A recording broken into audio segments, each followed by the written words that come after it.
வீட்டுக்கு வெளியில் இருக்க தோட்டம். அப்புறம் முடிஞ்சது வீட்டு பக்கத்தில் பச்சை பச்சைன்னு வச்சுருக்க முடியுது. அது தான் கொஞ்சம் பரவாயில்ல. என்னென்னா ஸ்டார் ஃப்ரூட்டு எப்படியும் 2 வருஷம் காய்ச்சிடும். அது பின்னாடி இருக்குது பெரிய மரத்தில் இருந்து எடுத்தது, இந்த விதையில இருந்து வச்ச கண்டு. அதுக்கடுத்து நம்மளுக்கு தேவையான அளவுக்கு வெத்தலை கொடி, ட்ராகன் ஃப்ரூட்டு, அப்புறம் மஞ்சள், இஞ்சி, செவ்வாழை கன்றுகளை ரெடி பண்ணி நம்மளுக்கு தேவைக்கேற்ற மாதிரி முடிடுறது. ஒரே கலங்கள் எடுத்தால் இது ஒரு கண்டு, ஃபஸ்ட்டு இது செகண்ட் கண்டு, இது 3வது கண்டு செவ்வாழை. இது என்னது சின்ன பழம் இருக்குமே, அது நல்ல பேர் வரமாட்டேது.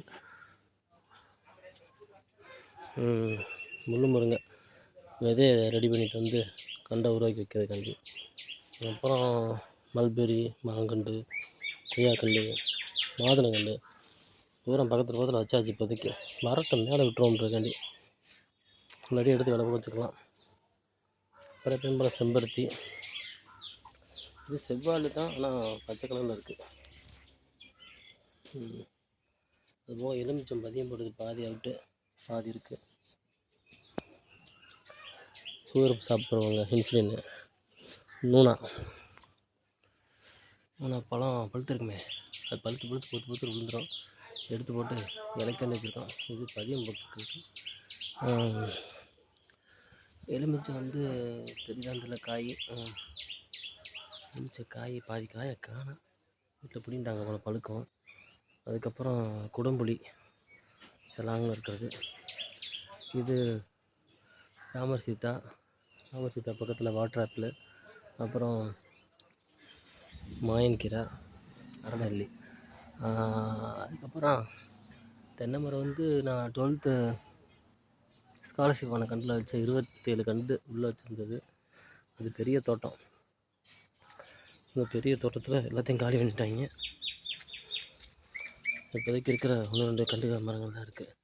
ஸ்டார் ஃப்ரூட்டு, பலா, முருங்கை, எலுமிச்சங்கண்டுலேருந்து பதியம் போட்டு எலுமிச்சங்கண்டு, ரஸ்தாளி வாழைக்கண்டு, அந்த பக்கம் பெருசாக அத்தி, நாட்டத்தி, உள்ளே ஒட்டத்தி. ரஸ்தாளி ஏற்கனவே தார் விட்டு நீங்கள் சாப்பிட்டாச்சு. அந்த ஓரத்தில் இருக்க இந்த ஓரத்தில் இருக்கிறது அந்த முள்சீத்தா. அதுதான் முள்சீத்தா. அப்புறம் இஞ்சி கண்டுகள்லாம் நிறையா இருக்குது. இப்போ எந்த மருந்தும் போடாத வாழைத்தாரில் பழம் பழுத்துருச்சு. இதை இப்போ கட் பண்ணி எடுக்கிறது தான் இந்த வீடியோ. பழம் உங்களுக்கு தெரியுதா? இந்த மருந்துமே வைக்காமல் பழம் பழுத்துருச்சு. பழம் பழுத்த பின்னாடி இந்த தாரை வச்சுருந்தோம்னா அணில் தின்றும். அதனால் பழம் பழுத்ததுனால இதை கட் பண்ணி எடுத்துருவோம். வாழ்த்துக்கள். நன்றி.